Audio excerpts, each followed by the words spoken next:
Hello everyone, and welcome to the Mental Health Commission of Canada's webinar series on mental health. My name is Samuel Bro, and I'm a Program Manager with Prevention and Promotion Initiatives at the Mental Health Commission. It's truly a pleasure for us to be here with you today in a series that we've launched to focus on sharing information, resources, and strategies on mental health in the workplace. Today's webinar focuses on the brain, stress, and mental health hygiene, and it will be my pleasure to introduce today's webinar speaker. But before we start, I'd like to share some additional house rules, if you will. And so I invite you to send any questions or comments using the chat feature, which can be found on the right of your screen. If you don't see the chat feature, look out for the icon on the upper right-hand corner of your screen that says chat. It looks like a little bubble. Click on that, and then you can chat in the window, which should appear on the right-hand side of the PowerPoint slides. We encourage you, when you are sending your questions, if you could please use the drop-down menu and select all panelists. So the questions go to myself as well as the presenter, and I will ask questions on your behalf at the end during a question and answer period. Please note that the presenter will deliver their presentation in English. We will monitor questions during the presentation and create a list that we will use during the question and answer period. This webinar will also be recorded, and it will be posted on the Mental Health Commission's website in the next 3 to 4 weeks. And also, due to the large number of participants today, we have muted all of your phone lines just to eliminate any background noise. Please take the time as well to fill out the survey questionnaire when you leave the webinar session. This will help us ensure that we are meeting your needs and continue to deliver high-quality products. Finally, today's discussion and presentation could trigger certain uncomfortable feelings and thoughts. While we are coming together as a community across Canada and for some internationally, you may be participating in this conversation alone in your office or at home. With this in mind, our webinar sessions are designed to be safe and inclusive spaces. If you feel that this conversation is leaving you unsettled, please reach out to a friend, family member, colleague, peer supporter, or if you are in crisis, please call the nearest distress center, and if it is an emergency, call 911 or go to your local emergency department. Should you have any specific safety concerns that should be addressed during the presentation, please feel free to write directly to the host.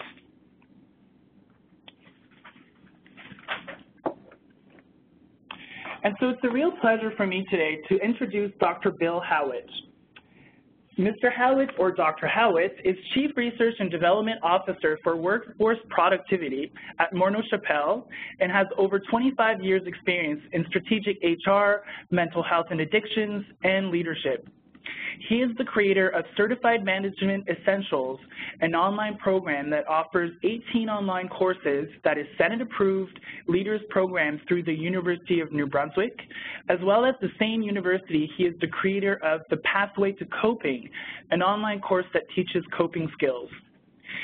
Dr. Howitt is also the creator of Quality of Work Life that has been converted into the Morneau Shepell Total Health Index, as well as the co-creator of the Globe and Mail and Morneau Shepell Employee Recommended Award. He is co-creator of the Globe and Mail Your Life at Work initiative that touched more than 14,000 Canadians. He has also published numerous books and articles, such as The Coping Crisis, Pathways to Coping, the Willie series on addictions, Human Services Counselor's Toolbox, and the Addiction Counselor's Desk Reference. He is a regular contributor to the Globe and Mail 9 to 5 and Leadership Lab. And Dr. Howitt is PhD educational postdoctorate behavioral science at the University of California in Los Angeles and the SEMI Institute of Neuroscience and Human Behavior. Without any further ado, I'll pass over the presentation to Dr. Howitt. Over to you.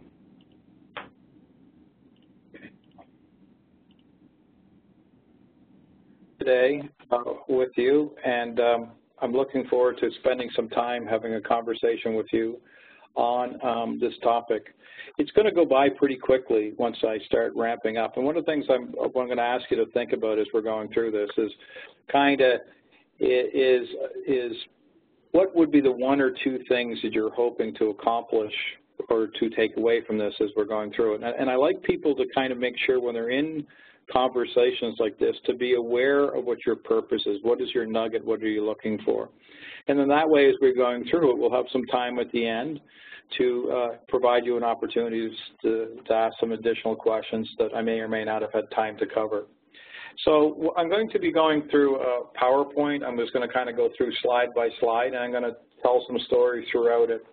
And the purpose of this is to try to make sure that when you're processing what I'm about to talk about, at the end of it, it's pretty clear what I'm looking for you to achieve. And here's what I'm trying to accomplish in this conversation with you today as we go through it.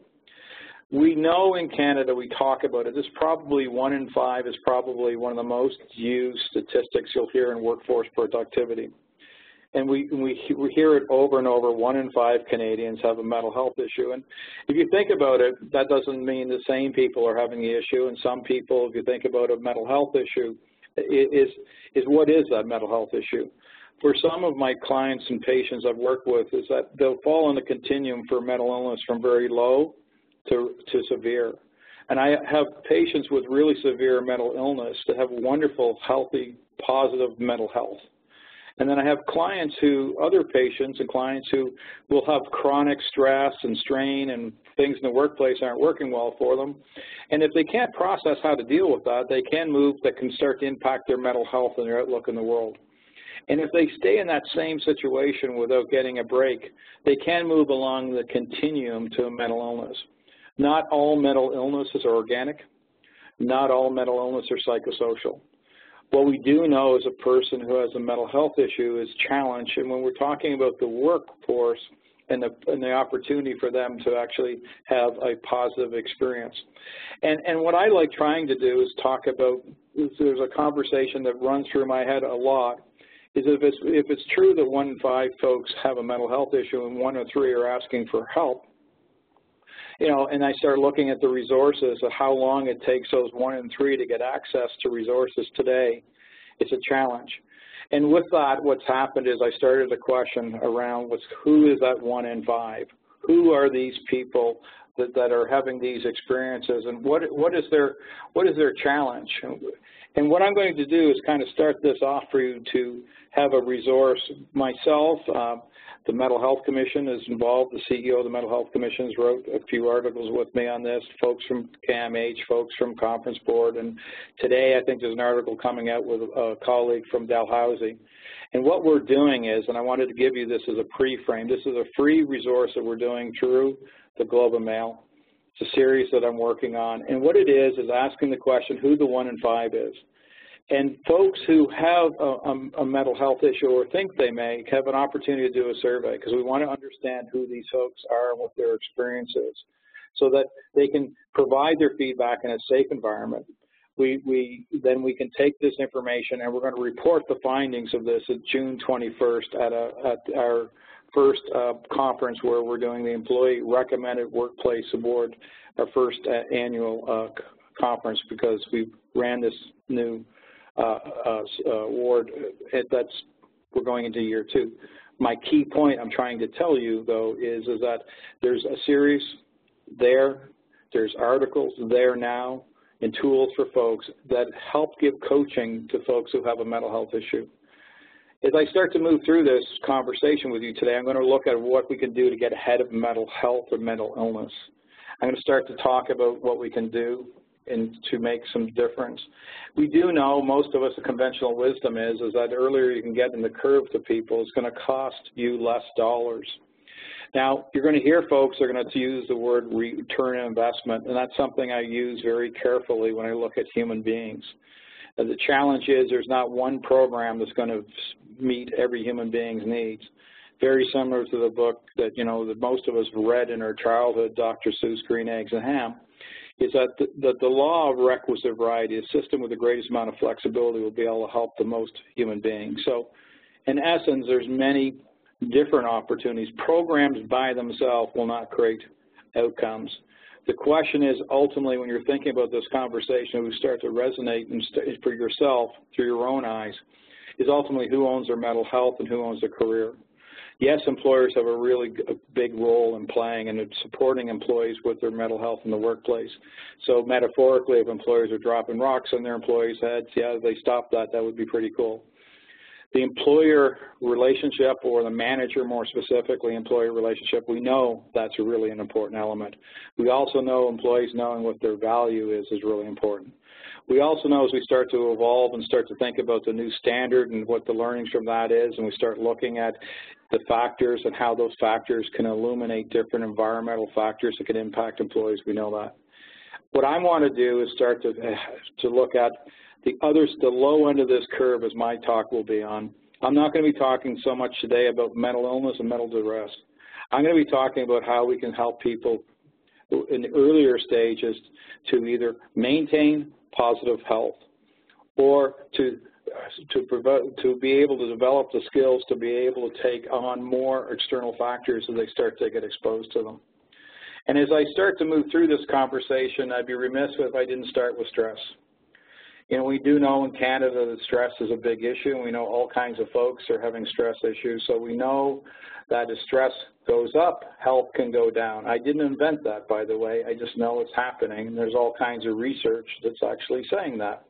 And we do know, if you look at the magnitude of stress, sometimes tragedy gets us to pause in our world and think about it, and we think about the new research that's coming around stress. We know that. However, just the media, when it publishes something, as I read in the news about a young man who died of a cardiac infarction in Prince Edward Island, that's where I grew up, so it probably resonated with me, is that there was a person who actually had workplace-related stress to do with bullying because they had a back injury, and someone may or may not believe that they had a back injury and they were sore.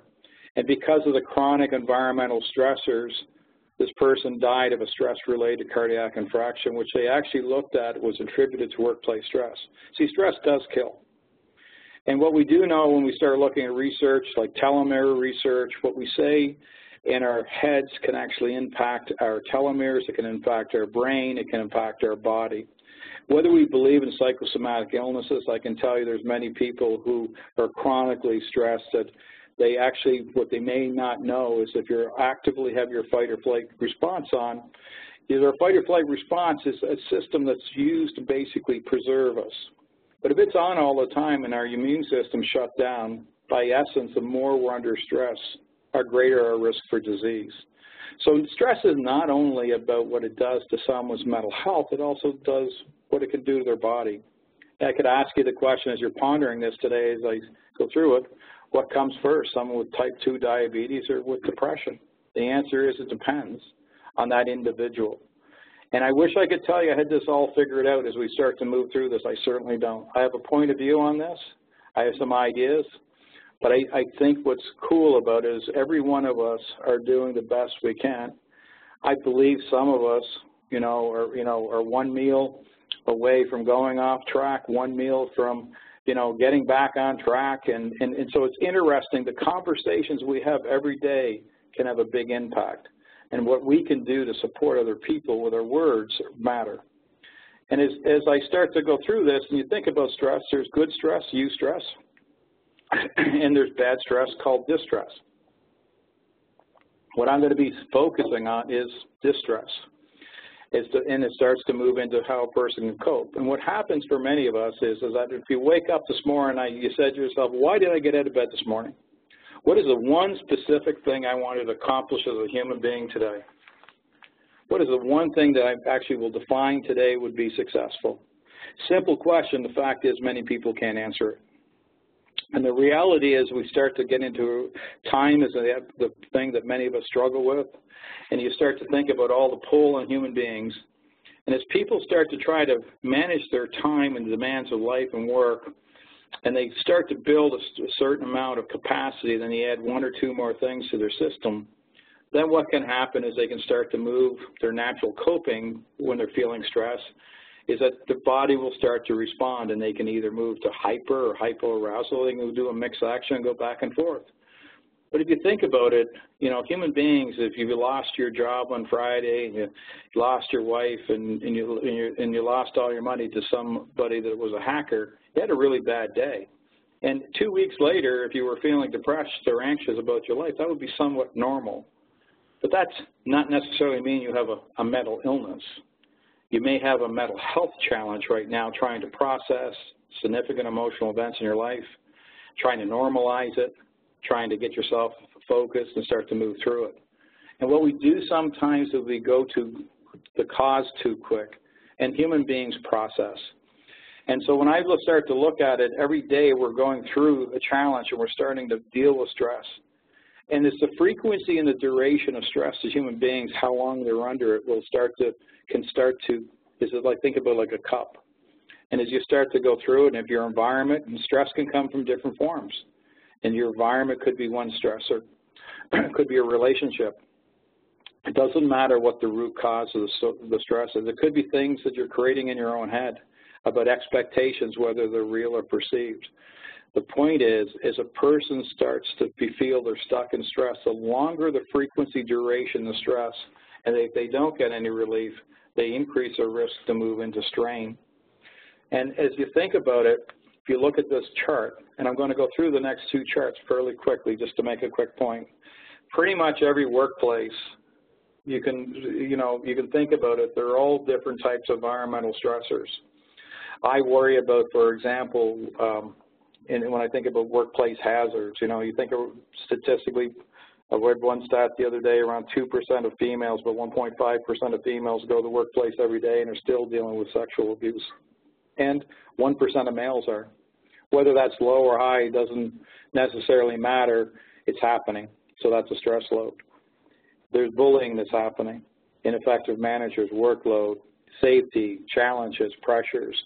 There are things that management are committed to. I can see this conversation is really evolving about how can we turn down some of those stressors. What can employers impact? Because employers are starting to see the relationship between health, engagement, and productivity and to their organizational results.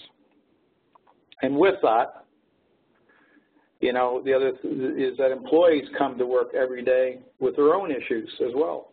Not all employee stress is happening in the workplace. Some are dealing with addictions issues and struggling.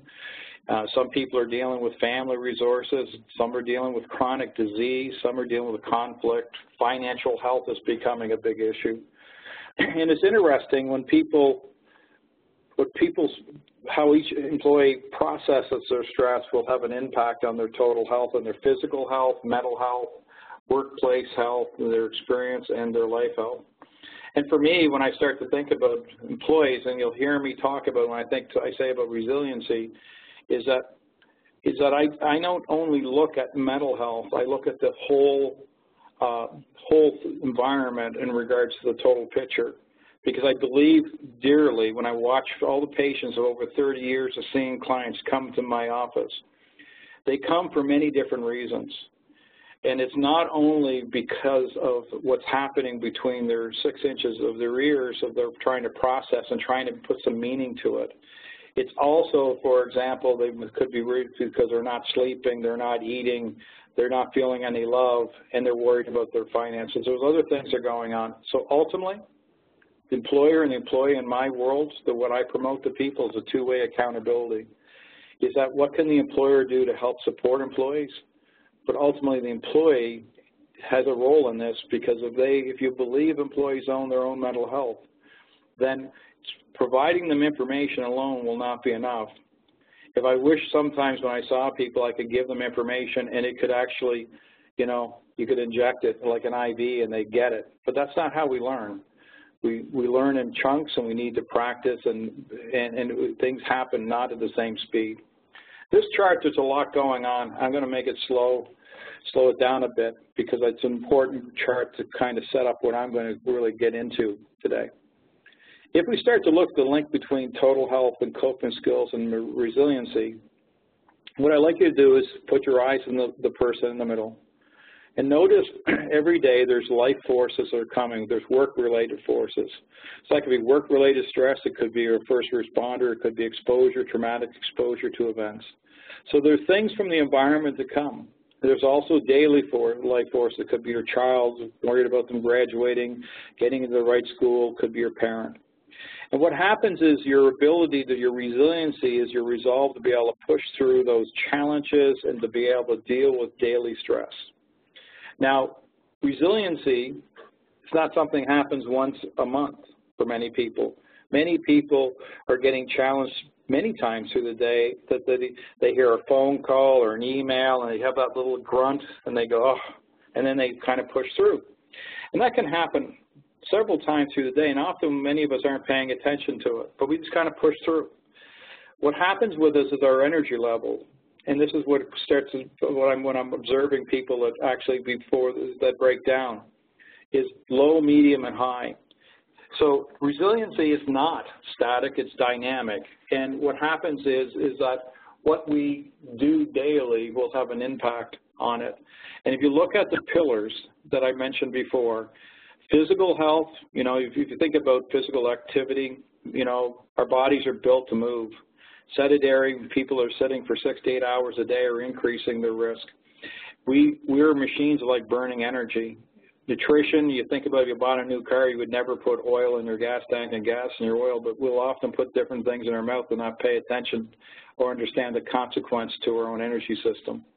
Sleep, you know, if you're getting less than 6, 7 hours of sleep a night, you're putting yourself at risk. And some people are sleeping 4 and 5 hours and are wondering why they're having a hard time getting through and dealing with the demands of life. We can go through these, physical, mental, and life.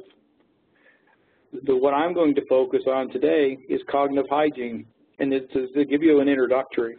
In an hour, I'm setting the stage for this conversation, and I'll give you some access to some tools.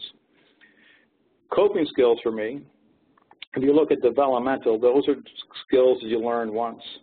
I'm going to introduce you to a couple. And once you learn them, you basically know. It's like the alphabet. Once you know ABCs, it can be hard to learn them, but once you get it, you kind of have it. Your times table. So once you get it, you have it. Sustainability is the things that you're going to do every day to maintain your cognitive hygiene. Like, for example, most of you wouldn't think about brushing your teeth once a year. Most of you would probably brush your teeth, hopefully, several times a day. You might even floss and rinse. The point being is you know that if you do something with intention daily, you can keep your teeth, your gums, and your oral health. It's just not about your teeth, but it also can protect different organs and prevent from disease. So the cool thing about it is that what I'm trying to get people to understand is that cognitive hygiene is about what we do daily with intention to impact how we process and think about the world. And as I start to work with people with this, it's going to improve your mental health. How do I know this works? Well, I can go through the research, but the fact is I can make it even easier for you. And if you've seen me speak before, I've told this story, so I apologize.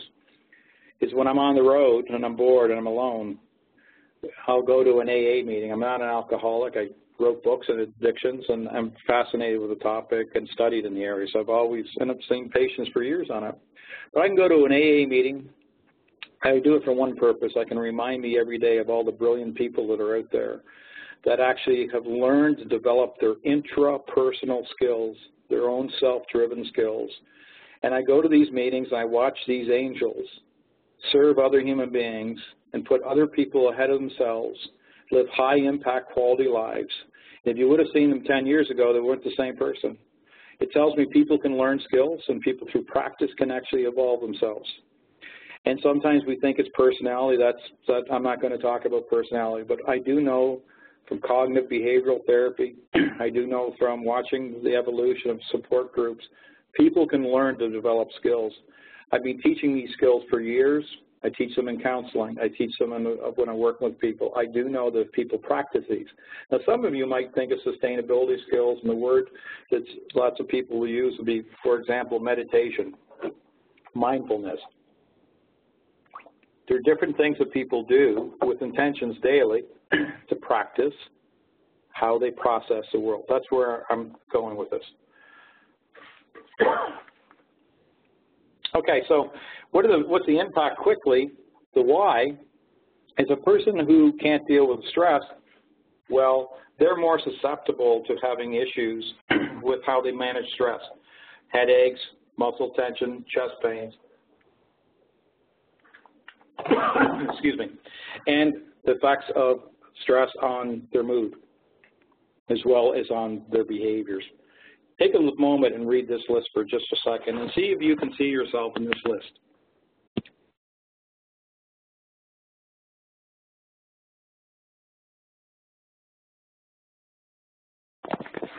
Now, the reason I ask you to do that, because I don't know what your role is and I can't see you. Some of you may be taking this conversation today to get some ideas to help other people. Some of them may be because you want some ideas for yourself. One of the things I've learned is that we can actually start to relate some of this to our own experiences and how we, as human beings, evolve ourselves. We can start to appreciate not everyone sees the world through the same lens, and the consequences of when a person starts to have a hard time with stress. My point being is that what I find with stigma is that we sometimes will judge other human beings. I'm an adult who's lived their entire life with a mental health issue. I grew up in a foster home for a little bit, was lucky, got adopted real quick. I ended up having beautiful parents. I failed grade 2, and I went to school every day in grade 1, grade 2, all the way to grade 12, and I failed almost every day. I have an interesting issue. I have a simple thing that I never realized could create so much strain on a human being. It's called dyslexia and ADHD. And when I had it, I'm 54 years old, like they quite didn't know what I had at that point in time.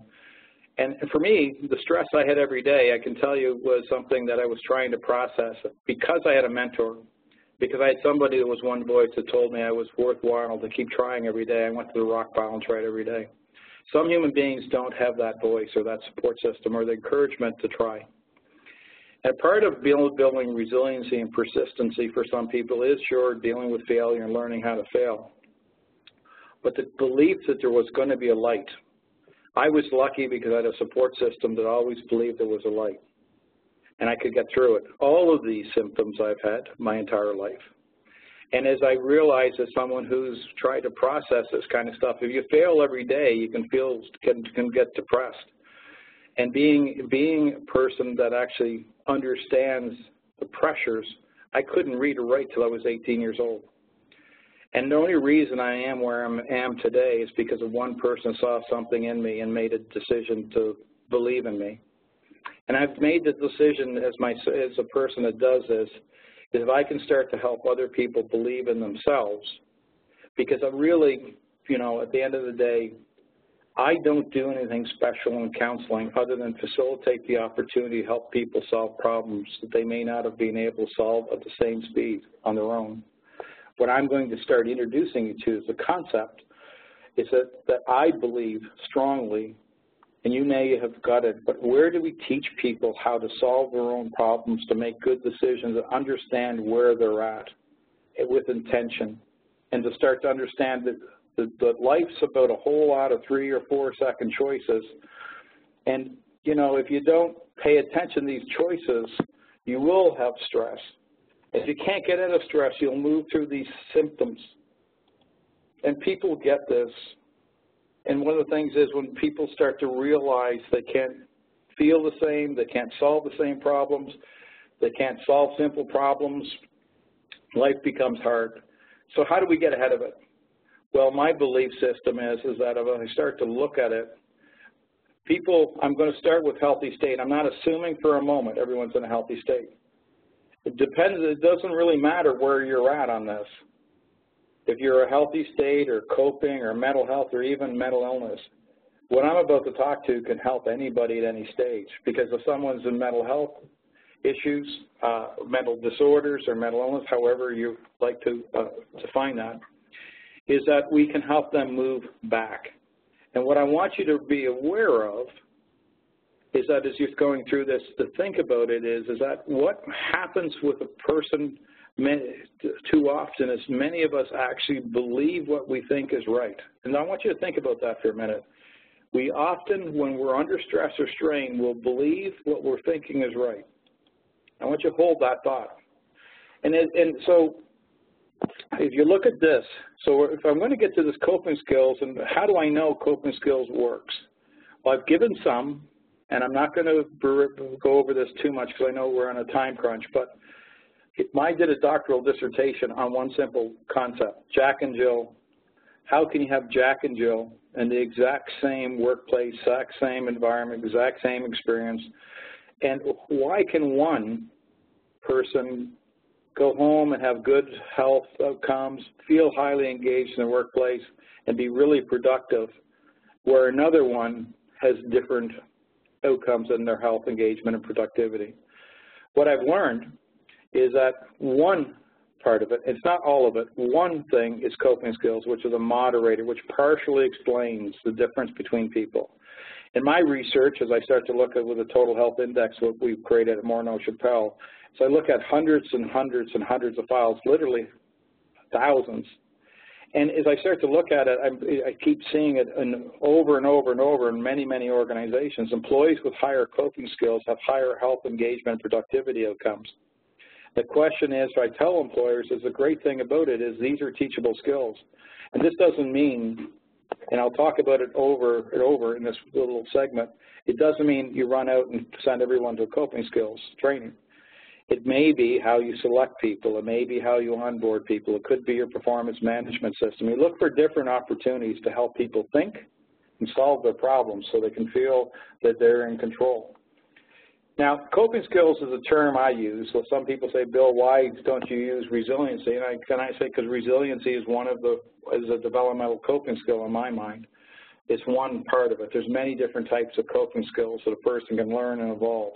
I believe, I wrote a book on it, which I'll introduce in a minute, is that I believe there's mental health issues. I just think there's a lot of people having a hard time getting through each day.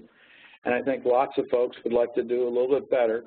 But the challenge is finding the time to be able to focus on learning the things that, and practicing the things that could help them.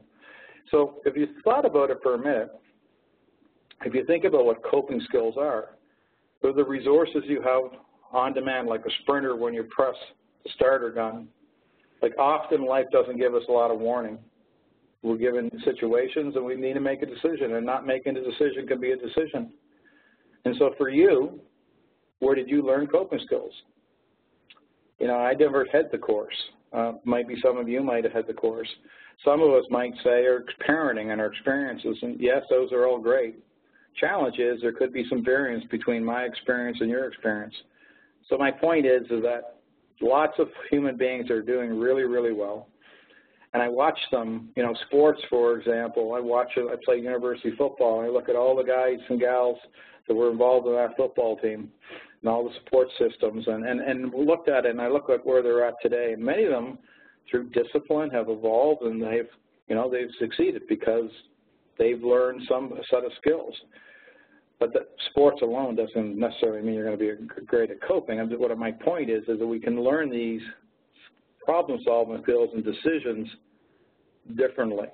Now, what I'm going to do is try to break it down. Being a teacher by trade, I try to make things simple.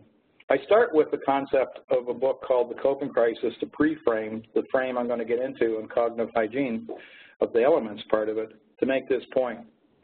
Is that the book I wrote about Sam is not to be anything other than an introduction to help people be aware, to normalize. I do know stigma is real. I can promise you I've lived it for a long time. There's peer stigma, there's environmental stigma, and there's self-stigma. And self-stigma is a good one to, and this is what this book was for, is to help normalize the conversation. It's not so much to teach people a whole lot about coping skills, that there are some insights on coping skills. It's more to help people understand the journey of how we can think ourselves into trouble and think ourselves out of trouble with the right support systems and with the right opportunity.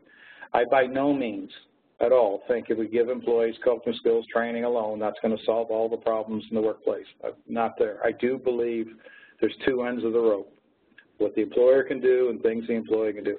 Case of Sam is, I make the point for you to kind of think about this in context. Sam is a 43-year-old that has depression. He came to me and said he caught the depression. And I realized that Sam is someone who probably wasn't aware that when he said to me he caught the depression, the type 1 diabetes and hypertension, that it hit me like a ton of bricks. Here's a young, wonderful human being that hasn't connected the dots, that his daily micro-decisions and micro-behaviors is where he is today and why. And that led me to creating a model around awareness, accountability, and action. First step is having conversations, education, help people become aware. See if something's relevant. I asked you earlier in this, one thing you're interested in. Once a person becomes aware there could be another path or something they can learn, then they make the decision they're going to be accountable to learn, and it takes some time. And this model, I won't have a whole lot of time to go through, but it's a behavioral model that I believe is for people who are going to create behavioral change. Because believe it or not, if you actually are having a hard time coping with life and you want to add a new behavior in your system, that can be work. And just because you know what it is, there's really 3 planes. And to make this really simple for you, to go through the bottom is look, put your eye where conviction is. There's low to high. It's a 3D model. There's low to high. So first of all, you need to want to actually feel better. And believe it or not, depending on what your type of mental health issue is, my daughter, for example, has schizophrenia. She can actually say she wants to feel better, but we'll need to have her on a neuroleptic, and we'll need to do different things. So I'm not naive enough to think that people that can just, always I understand the differences around choice. So I'm going to be talking about people who actually are at a point where they have cognitively control. They have enough ability to be aware. They can be motivated. But they have to first have the conviction. And once they have the conviction to want to learn how to think and learn coping skills, they need to develop them. That's what I'm going to introduce you to, some skills around competency. Challenge is that takes time.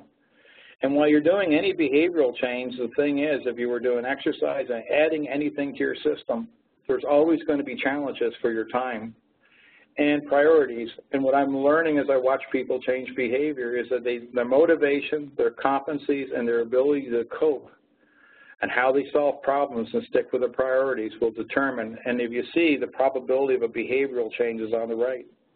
And so what you really want to do is you want to get to that far right corner of the green. High coping skills, high motivation, high competencies increases the probability someone's going to change. So an example of a developmental coping skill is locus control. And the interesting thing about locus control is that Rotter taught it back in the 50s, and you'll see people like Dr. William Glasser and other folks that will use it. Pretty much all the cognitive behavioral theories will be around a person's ability to make choice. And see, the thing is, many of us actually may not think we have choice. And sometimes it's not choice. We just may not want the consequences. We're not in a healthy relationship. We're not happy. We just may not want to deal with the consequences. As a result, we might start to create the belief system that we don't have any control. I'm not going with that part. I'm going with the part about teaching a person from an external to internal of who's driving your bus. Just because you say this to someone doesn't mean they're going to get it. So just to teach someone locus and control, a great book, if you've heard about it, it's called Who Moved Your Cheese. There's even a free video on YouTube on it. If you haven't, take 5, 10, 15 minutes and focus on it. It's a simple concept. However, for a person to start to make changes in their life,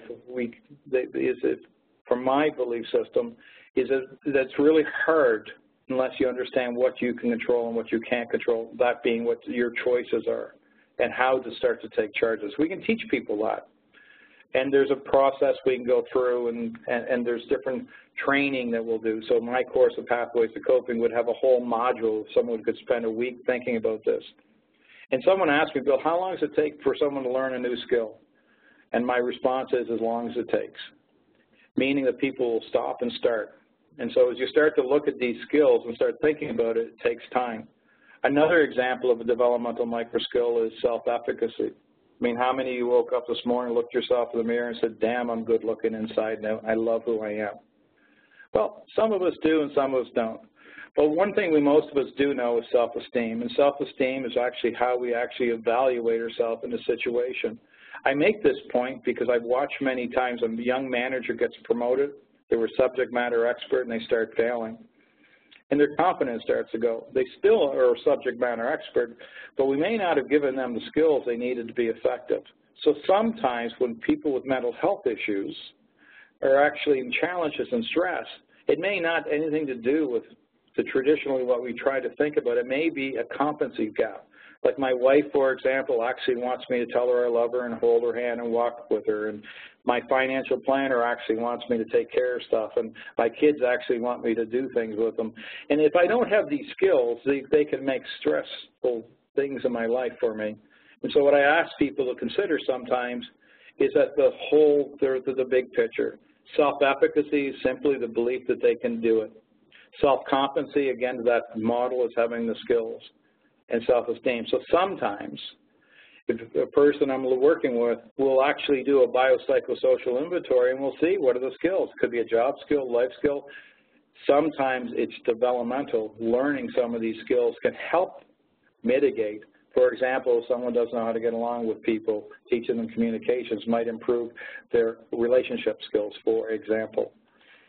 Now, cognitive schemas are another skill that we teach people, and when I have more time, I go through a whole story about what my father taught me about this. But here's a quick question for you, and I'll kind of give you the kind of cliff notes of this one.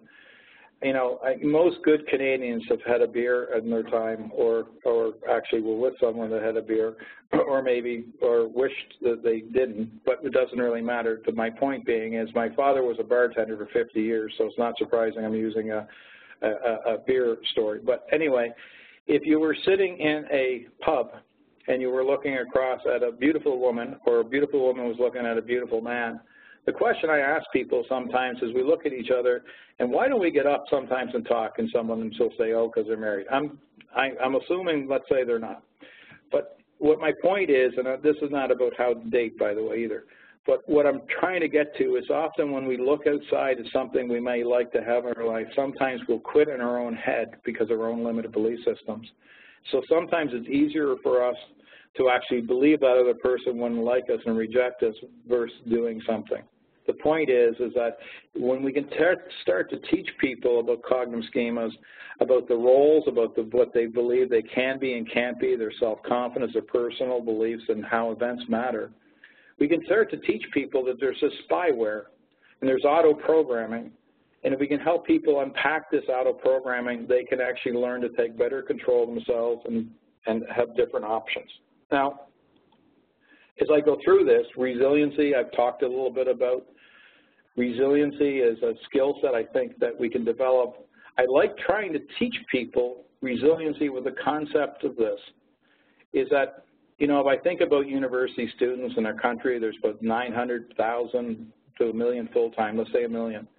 And I pay a great deal of attention to student mental health as well. And I'm working on a program with Dalhousie on this topic.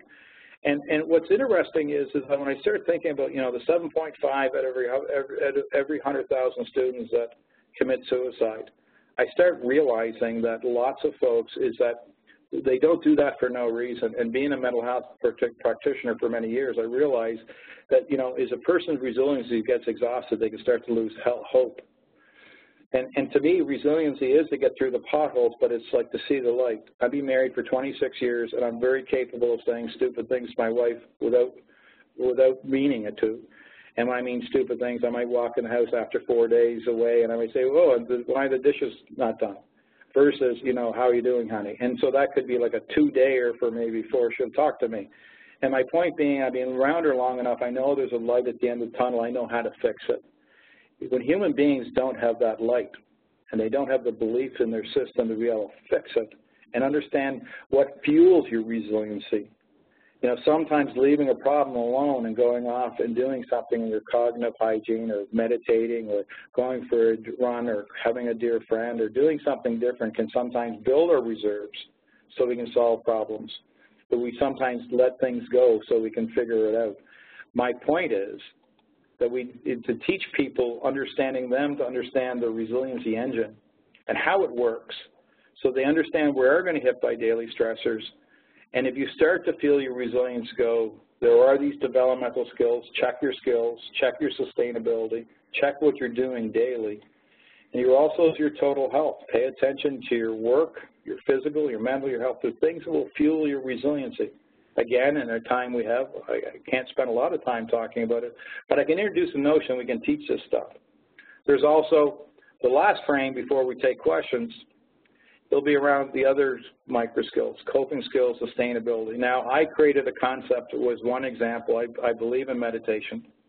I created what was called, with Darren Steeves, we created a concept. We piloted it at the IWK and had really good results. It's called mindful hydration. We taught some people how to meditate, for example, and hydrate at the same time. The belief system with neuroplasticity is to get 10 minutes of meditation a day. You'll get some tangible benefit. So when they drink water, we taught them a way to actually, when they drink water in 90-second intervals, meditate and hydrate. And then over a 6-week progression, get up to 10 minutes using micro decisions, micro behaviors with intention daily. The output we found in 6 weeks in a clinical trial were amazing around because many people are not hydrated and many people do not unplug. If you happen to have the new Fitbit, for example, you'll look on your watch and you'll see it'll talk about a 2-minute break. It's being mindful with intention. In the Globe and Mail, I have written about 50 of these micro skills. And you can go to the website. I'm going to go in a minute and get a whole kinds of free ones. They're written the exact same way. Awareness, accountability, and action. Purpose is a micro skill. Understanding why you do what you do. Being grounded every day, 50, 60, 100 paces away from your work. Why am I entering this building? What do I want of this? Taking responsibility for my own destiny and picking one thing I want to do with intention.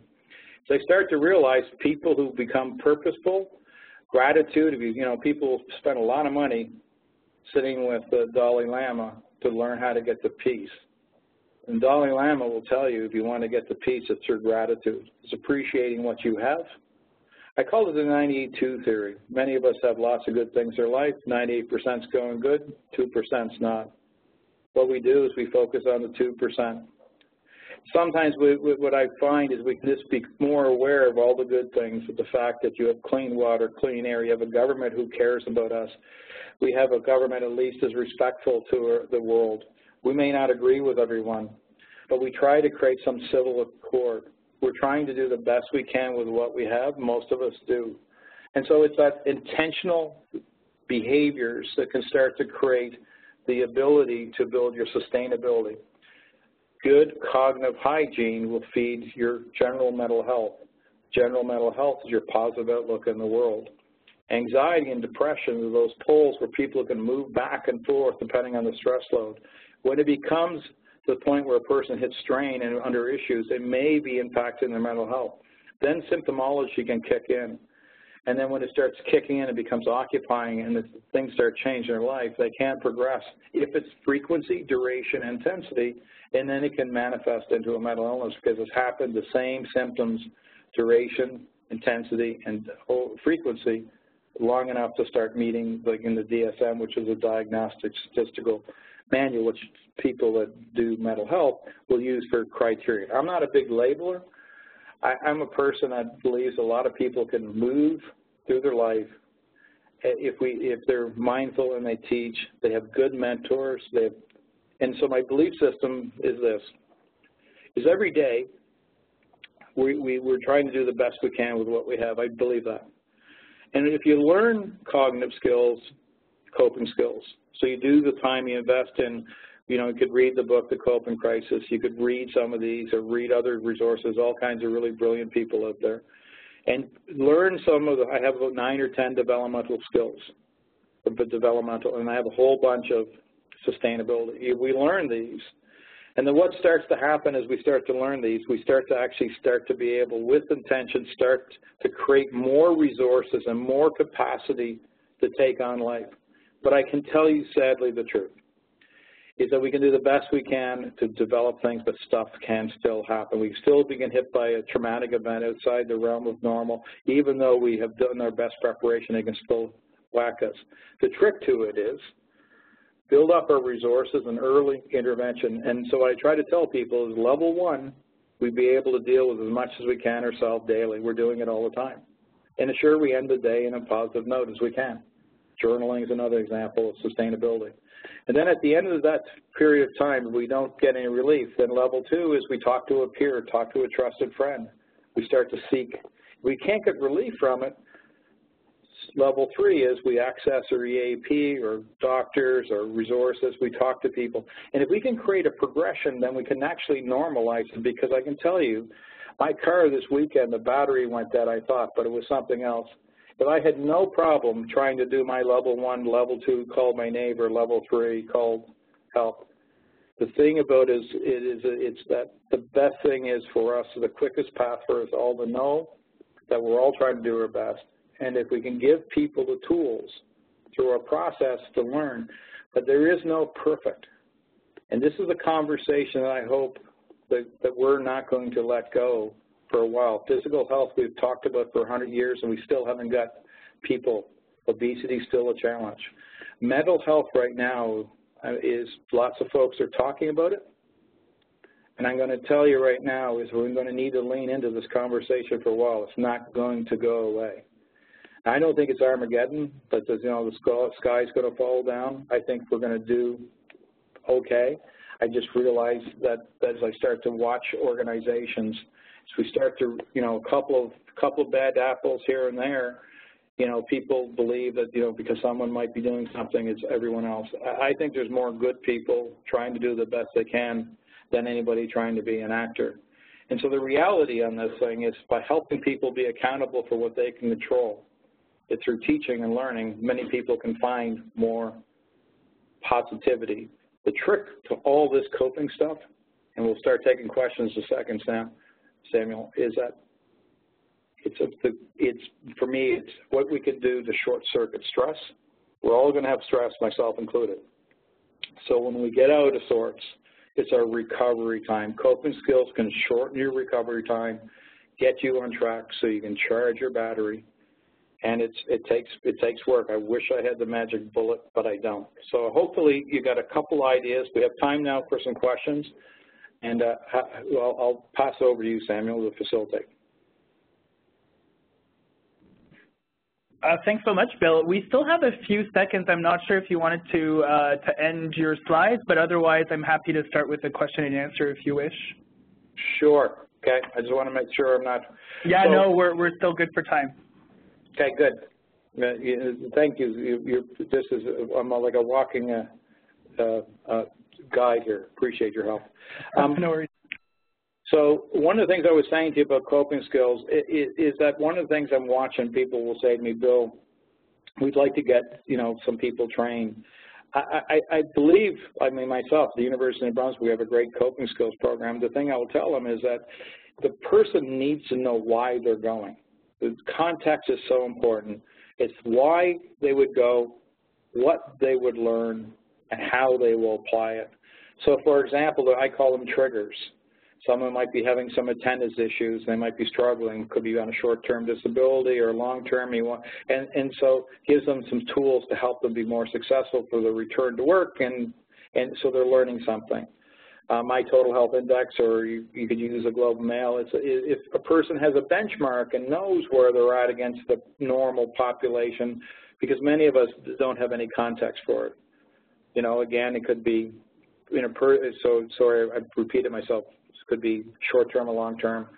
A management, it could be discipline issues, or it could be just someone's thirst for knowledge. And so, again, all I'm trying to say to you is make sure people understand why they would take a course like Pathways to Coping, or all the other wonderful programs that pop up. I will say to you about a program, the trick of it is evidence-based. Do they do a test 1? Do they do a test 2? Are they able to show you the impact of the learner over their journey? And is it done with, is it something that's actually grounded in theory, but put in a context that the employee would be able to process? They don't need a whole bunch of clinical terms. It needs to be in their speak. And then is it actionable? And that's really important.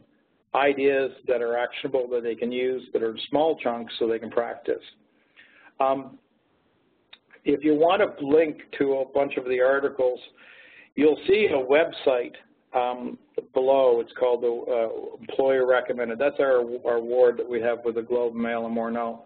I would ask you to Google, just put in the word Workplace Award and Globe and Mail. Just put Google Workplace Award, Globe and Mail, and you'll get, there's a list of a whole bunch of articles I wrote, and some of them actually have little screening tools. As well as you can go to Your Life at Work, Google Your Life at Work, and you can go on and do coping skills tools. There's a quality of student life tool. There's a quality of life tool. There's different tools. Again, our purpose from a social responsibility is to start to create conversations that are, to make as much of this as we can, like the Mental Health Commission, accessible so that people can start conversations that can help themselves and help people around them. So how's that, Samuel? Fantastic. With 5 minutes to spare before the 2 p.m. Eastern mark. Thanks so much, Bill, for not only preparing such a great presentation, but more specifically embedding some of your personal experience. I think many members of the audience appreciated the connection that you're able to make both in your practice, but as well as your personal lived experience. Now, I realized from the type of people and roles within the audience that many of the leaders in the audience are in positions in the workplace. And so you talked about, you know, the fact that ultimately we deal with stress outside of work, and that's all of our personal and you know, personal baggage, if you will, and social events. But then there's also stress that may occur in the workplace, and that you know, tends to be a difficult conversation for some employees, for instance, that might not know how to broach that. Do you have any tips, I guess, or coping skills to share in terms of how an individual experiencing high levels of stress in the workplace could broach that with their supervisor, for example? I think it's a great question. The short answer in that is that one large organization, I'm putting in helping them restructure their entire HR strategy and their total health. And I really believe the employee-manager relationship is important. I asked a simple question. I said, what's your manager philosophy? They said, what do you mean? I said, are employees allowed to say no? And they go, what do you mean? I said, well, a manager-employee relationship, there's 4 things. There's correct, direct, praise, and coach. So are the employees actually allowed to say no? Are they allowed to have a point of view? They said, of course they are. I said, are you? So I said, that's great. So one of the things is, and if you do that, then you're creating the ability to self-advocate. And then what you're suggesting is to help people learn how to self-advocate, Samuel, so that they can actually tell you what the speed limit is for them. Now, just because someone might say something is hard doesn't mean that they're actually mentally weak. They may not have the skill set, and it's incumbent of a manager to help them figure out what tools they can have. Yeah, so they're not everybody. Some employees can run, you know, faster than other employees. However, the reality is that by giving them different tools, we can help them. So I think part of it, Samuel, is when I have stress and I have issues in the workplace, is to be able for the manager to understand where the boundaries are. And like that's why we have a program with Queens and you have a program, is teaching managers how to have conversations to manage where it's a performance issue, where it's a mental health issue, where to help, but ultimately being able to help the employee solve a problem so that they can have a successful experience in the workplace. But part of it, Samuel, is around philosophy as well as what you're actually, and so that gets to the core of your culture as well. Yeah, it's interesting that you talk about culture, and we hear that coming, and I'm sure you have, Bill, in terms of you know, the importance of culture as kind of the underpinning element of any efforts to support mental health in the workplace. But you touch on another important component, which is communications, and it sounds like, you know, the first step really is to look at how do you communicate, what is the relationship between employer and employee, and that alone could help resolve or open the door to support in the workplace. Now, I'm conscious conscious of time, and there's some questions now that are trickling in. I think we've got people's, curiosity and juices running. So this is one I know that you've worked, Bill, with different provinces across the country. You're likely aware of the evolving landscape around presumptive legislation where, and for folks in the audience, presumptive legislation is the idea that in some provinces, if a first responder develops an operational stress injury like post-traumatic stress disorder, in some provinces they automatically presume that it was linked to their operational duties on the job, whereas some other provinces you have to apply and and obtain a decision around if your stress injury was linked to your job. So the question is for you, Bill, I guess as this evolves, what's your perception in terms of, is it all about PTSD? Are there other operational stress injuries at play? You're talking about coping skills. Is there a likelihood perhaps that in some cases it might just be some temporary stress reaction, for instance? Yeah, I think what's going to happen with this, Samuel, is psychotraumatology, as you know, being an ex-first responder myself, is that I'm very passionate about this. I've been involved, as you know, in frontline trauma response with critical and stress at some fairly significant events, and seen work trauma management over the years. And here's what I believe. So we could spend a lot of time talking around presumptive legislation in regards to I would debate, arguably, if someone does get traumatic exposure in a workplace, there'd be a hard time for them not to say it wasn't work-related. So let's move past that. Your specific question is that for me, with folks that get impacted by stress, areas to be thinking about will be addiction, will be depression, it'll be PTS, there'll be other types of areas. Grieving will manifest itself, bystander issues. And what will happen with this, what I'm concerned about, is spending time making sure that both constituents, the first responder and the organizations, understand what happens. So, for example, I heard the other day someone was exposed to an event, and immediately, someone was saying, well, you have these symptoms, you could be at risk for PTS. And in reality is they need to have those symptomology for 30 days to move across the continuum for acute stress disorder, and then from there, from 30 days to 6 months to get to PTSD. And so part of this conversation, I believe, it started. Now what we need to do is slow it down a bit.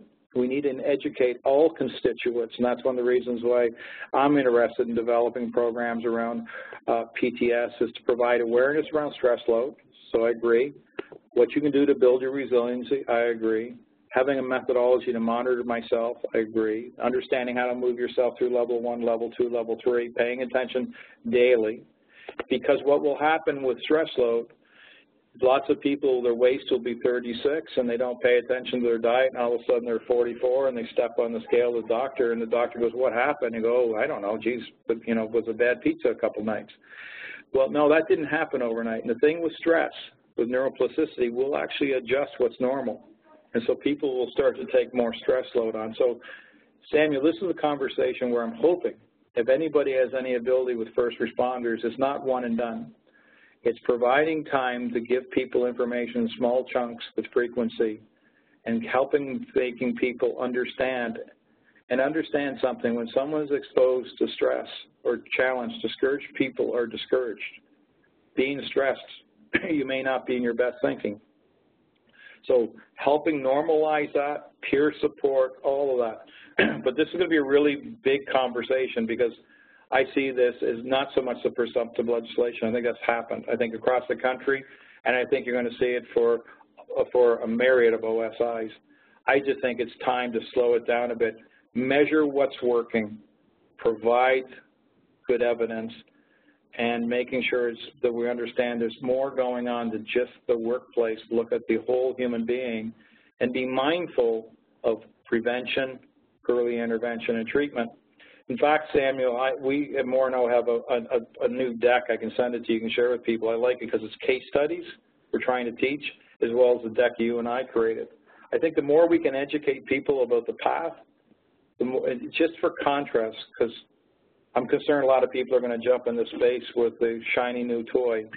We need to be careful if you're a decision maker and step back. That's why I'm excited about the new series we're doing together, Samuel.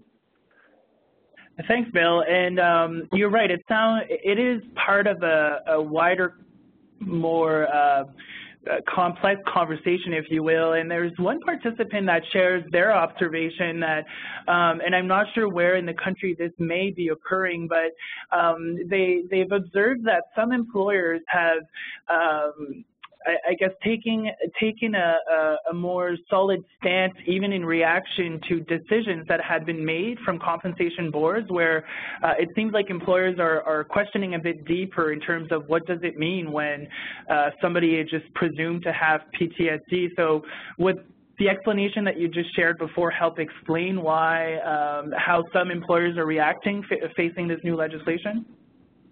Yeah, it'd be part of it. I think, you know, some of those fears could be because of the concerns about WCB rates going up, and we're starting to see inflation, and you'll see in the news is doing a good job showing year over year, you know, the amount of claims and et cetera. So that's going to be the fine line. I mean, some fire departments, volunteer fire departments or other areas that aren't big, you know, some folks are having a hard time paying for fire hoses. So the reality is that this is a new topic.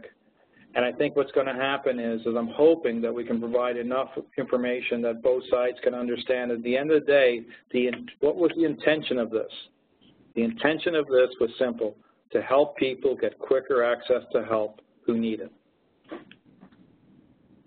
Yeah, and it's in some ways getting back to the basics around what is our shared value, and ultimately is to get people to healthier states, or to get them the help that they need when in need. And from there, I guess we can see how it starts unfolding differently in different provinces and territories.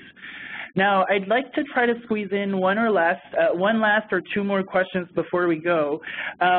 This one is a common one that we hear a lot, and you know, in most workplaces, we can imagine folks that really want to help colleagues, especially when they see that the colleagues are maybe experiencing distress. But what happens when an employee is simply not in a position to accept the help that is being offered? In fact, they might be so down the other path towards darkness that it seems almost impossible for employees to support or approach them. What would be your advice to that employee that simply wants to offer help, but that they can't seem to connect with the person in distress? Well, I think that's a really good question. You know, the first thing is remember not to own it. Number one, you can't own it. You can provide support. You can offer your assistance. The challenge is when you offer your assistance and the person's not willing, you take it, and honest is you own it. And you'll see that with young managers going home and losing hours and hours of sleep because an employee won't do their job. What you can do is you can advocate for that person. There's nothing not appropriate for you. Don't want to get to the point where you're diagnosing, but if you have someone who you know in the workplace that you care about and they're not acting their normal self, or they've created a new normal and they don't seem to be engaging and they are discouraged and you don't feel that they're connecting, one is not to judge them and to be yourself as much as you can and talk about things that were relevant. So if you like the Montreal Canadiens or Toronto Maple Leafs or whoever it is, stick with topics, continue to build rapport, let them know you're there, let them provide the opportunity. If you are concerned, again, not being diagnosed, it's appropriate to say to their manager, say, I'm not an expert in this. I have a really good friend and peer that they just don't seem to be themselves, and I'm not connecting. Maybe it's something I did, but just want to let you know I'm concerned about them for whatever it's worth, and just kind of put it on the radar. The big thing about it is the challenge with human behavior is that if you think about it this way, if you were choking on food or having a heart attack, one of the things for many of us, our natural response, sadly, is for some of us to try, if we're choking, get up from the table because we're embarrassed or ashamed. Just consider the coaching, put yourself in there. They don't know what's going on with them. If you're having a heart attack, it's pretty scary. You don't know what's going on. So that's the time to turn the patience up, is to be consistent and keep that olive branch out and be a pillar for them. And that's really, really important. And to let them know that you're here for them, let them share your concerns. But the big thing is Samuel, is that is as hard as it sounds, is you can't make human beings do what they don't want to do. Yeah, and ultimately it's kind of that persistent, ongoing showing of help, but then reminding ourselves that we ultimately aren't responsible for other people's experiences, where we can't own those experiences. There's a question, and I'm really interested in hearing your thoughts, Bill, because we have done some work between the Commission and yourself around explaining the concept that we all have mental health and that we all should be looking at how we take care of our mental health. In this case, we have a participant that is a public health nurse and looking to inform the general public or leaders in organizations around the fact that it's not just about the absence of mental illness. It's not about us versus them. And so your thoughts, Bill, on how we can help expand the notion that we can be very mentally healthy even with a mental illness, or we can experience poor mental health in the absence of a mental illness. So could you elaborate on that? Sure. I actually love that statement, by the way, us versus them. I think we need to, that's a good one to keep in mind, because it's kind of very pragmatic. The reality is that when I try to explain to people is that someone who has a really severe mental illness, who may not understand what their mental illness is, or may not understand what's happening to them, may not, if they need a psychotropic drug, may not be on the right drug. If they are on a drug, it may not be working because their liver is not working with it properly. They're onloading or offloading too quickly, and so they can't find the right drug. So a person that's having a mental illness and they can't find any stability, it's hard for them to get enough to actually start to build their mental health.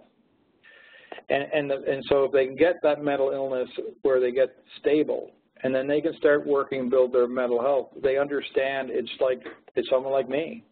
I mean, I know I'm dyslexic. I could write, till the cows come home, I need to have an editor. I understand my limits. I understand my strengths. And so through whether I need an accommodation or not, I know how to be successful. On the other end of the continuum is a person may not have any real mental illness or symptomology, but they're being taken over, and they're losing time and space, and they start spending a lot of time thinking about their thinking, and they become kind of trapped. And with those folks, their mental health can start leading them to make decisions where they're looking for symptom relief that can lead them to addictions, or eating 8 bags of chips a night to feel better, or other types of coping strategies to feel better. And if that person, without them realizing, those behaviors, if they continue to repeat them, can actually be putting them on a part of this equilibrium, and could be starting out under stress, and I start drinking as coping, that could be move me along to having a severe addiction disorder. And so the point being is that if human beings understand that how we actually process the world and the behaviors we make, whether they're healthy or not healthy, and are able to keep score of those, that can help us determine what our risk is. And ultimately, this is a key point for both ends of the continuum. If you're not aware of what's going on, and you don't know how to take accountability, and you're not in a position of readiness yet, because you don't go from being mentally ill to all of a sudden being able to take accountability or in charge. It's often a process. But once you're aware and you're able to take accountability and able to start to take action to improve your situation, doesn't matter what end of the continuum you're on. It's just the reality is one can be temporary and one can be permanent. But both doesn't mean you can't have a happy existence with inside the frame and with inside your limits. And so like, for example, my daughter's a fairly happy person, But when she's off, she's off. And when she's happy, she's happy. And when we can get her stable, you know, we don't do it.